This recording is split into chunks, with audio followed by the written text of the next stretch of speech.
Algebra 1 Unit 7 Lesson 9 Piecewise Functions. In this lesson we want to find function values for something known as a piecewise function. We want to graph those piecewise functions, write equations for piecewise functions if we have the graph, and then model real-world situations with piecewise functions. So what is a piecewise function?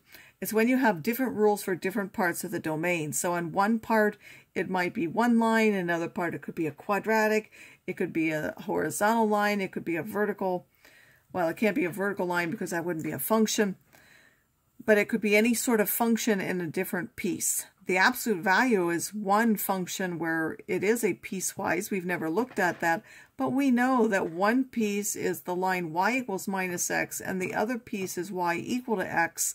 So the absolute value of x is negative x for x's which were less than 0 and positive x for the x is bigger than 0. Other situations can be modeled by piecewise functions. So Abdullah drives from his home to the grocery store at a speed of 0.9 miles per minute for 4 minutes. He stops for 2 minutes to buy snacks and then drives to the soccer field at a speed of 0.7 miles per minute for 2 minutes. The graph shows his distance from home. So we see that this is, because he's driving at a constant speed, it goes up in a linear fashion.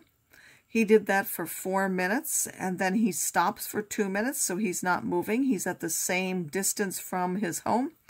And then at minute 6, he starts moving again, and he goes for another minute, 2 minutes here, until he reaches the soccer field. We know this is 0.9x because that's the speed. That's from 0 to 4. At minute 4, he would be 3.6 away. So 3.6, he stays there from 4 to less than 6. And then we would start with 3.6, and then we're going at a constant rate of 0.7 for everything which is above 6. So we would take x minus 6, and if we simplify that, we will get this equation. So that's for 6 less than x less than or equal to 8, and that's what's graphed here. How far was the soccer field from Abdullah's home? Well, if we find the distance at time 8, that's how far away it was. It was 5 miles from Abdullah's home. Here we have a piecewise function. It has 3 pieces. It is the line y equals minus x for x which is less than 1. It is 2x plus 1 for 1 less than or equal to x less than 3. And it is the quadratic x squared if x is bigger than or equal to 3. Find values for here and graph the function. So I put in these particular things. Well, where do I know that minus 3 goes? You have to look at the range of x's to know where it goes. Minus 3 is here, so I would take the opposite of minus 3, and that would be positive 3.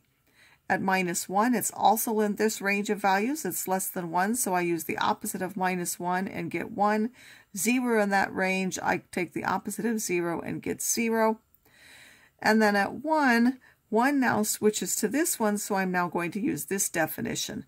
But if I take those first ones at minus 3, minus 1, and 0, those are those values, and it also is just a line with a slope of minus 1, so if I do a slope of minus 1 through all those points, once I get to 1, I'm not going to use that definition, so I use an open circle.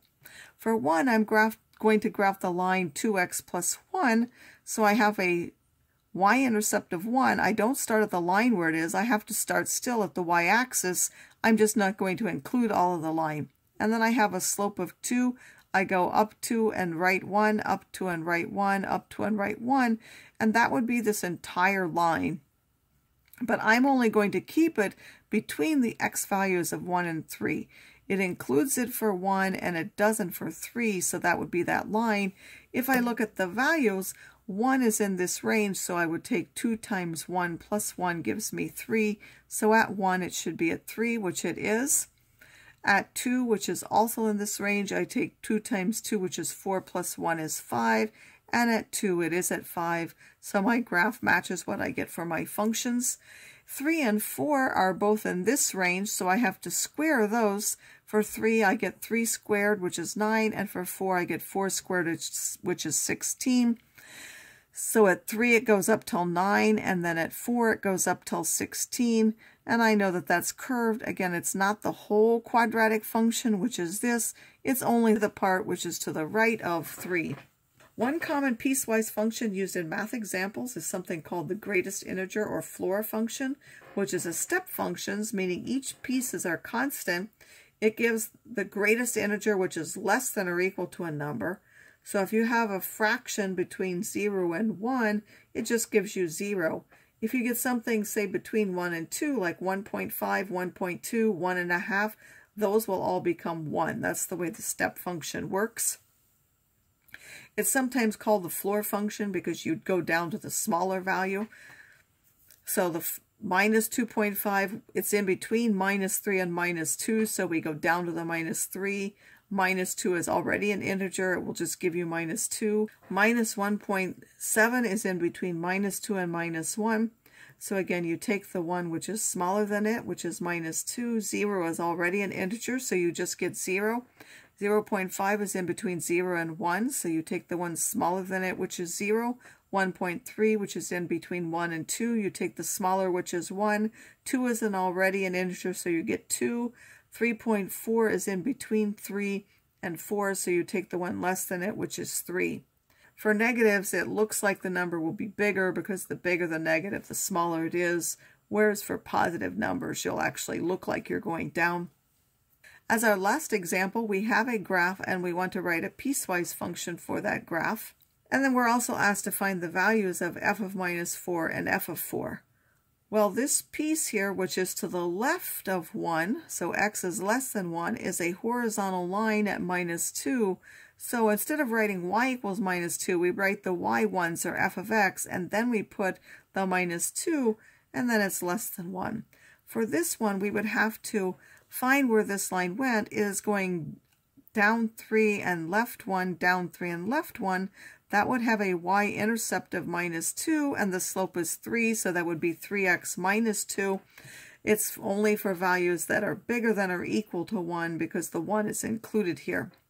Now f of minus 4, we have two ways of finding that now. We can either go to the graph and read off that it's minus 2, or we look here and say, well, minus 4 is less than 1, so that gives me a minus 2.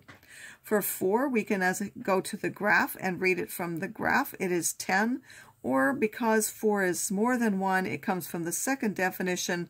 3 times 4 is 12, minus 2 gives us 10.